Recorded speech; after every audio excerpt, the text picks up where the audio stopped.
Yeah, so far, no, is, number one, ingatan talaga natin ng horse is that meron kasing robbery star ang horse. Ang problema kasi when you talk about robbery, hindi lang naman pera ang ninanakaw. Pwede ang trust. Ay! Diba?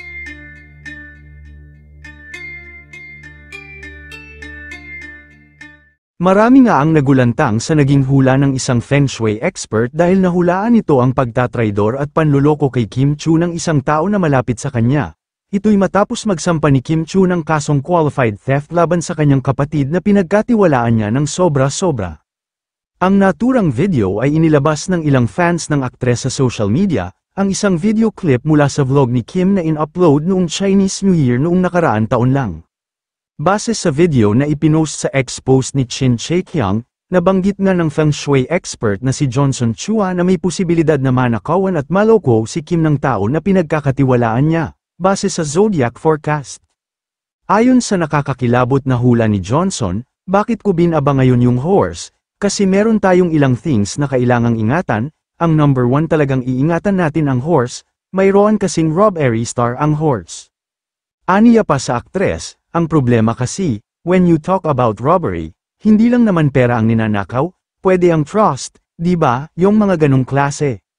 Dito makikita naman ang naging reaksyon ni Kim na tila nagulat at napasabi na lang, na anong tiwala ang mawawala, at sino ang tao na pagnanakawan siya. Dagdag pa ng feng shui expert, tapos also mga traitors and backfighters, we also need to be careful sa mga user, so medyo maging maingat ka lang. Kaya naman matapos lumabas ang video na ito sa social media, ay marami ang nalungkot kay Kim at yung iba naman ay kinilabutan dahil nagkatotoo ang hula, dahil ang mismong kapatid na minahal, tinulungan at pinagkatiwalaan ni Kim sa negosyo na sila kambi ni Chu, ay ito rin pala ang magtatraidor sa kanya, at kukuhaan siya ng malaking halaga. Sa kabila ng mga tulong na nagawa niya dito, ay magagawan pa pala siya ng napakabigat at walang kapatawaran na kasalanan na lubos ikinadismaya ng aktres. Kaya naman kahit mabigat sa kalooban ni Kim, ay nagdesisyon na kasuhan ng kanyang ate, dahil ito ang pinakatamang gawin upang maprotektahan na rin ang interest of transparency, accountability at kumpanya at ang mga tao na nagtatrabaho na umaasa sa negosyo ng aktres.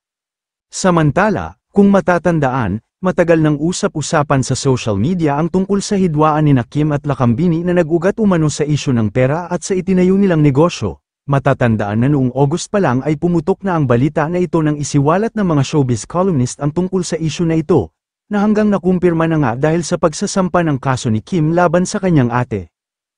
Kayo mga ka-showbiz, anong masasabi nyo sa ating showbiz topic ngayon?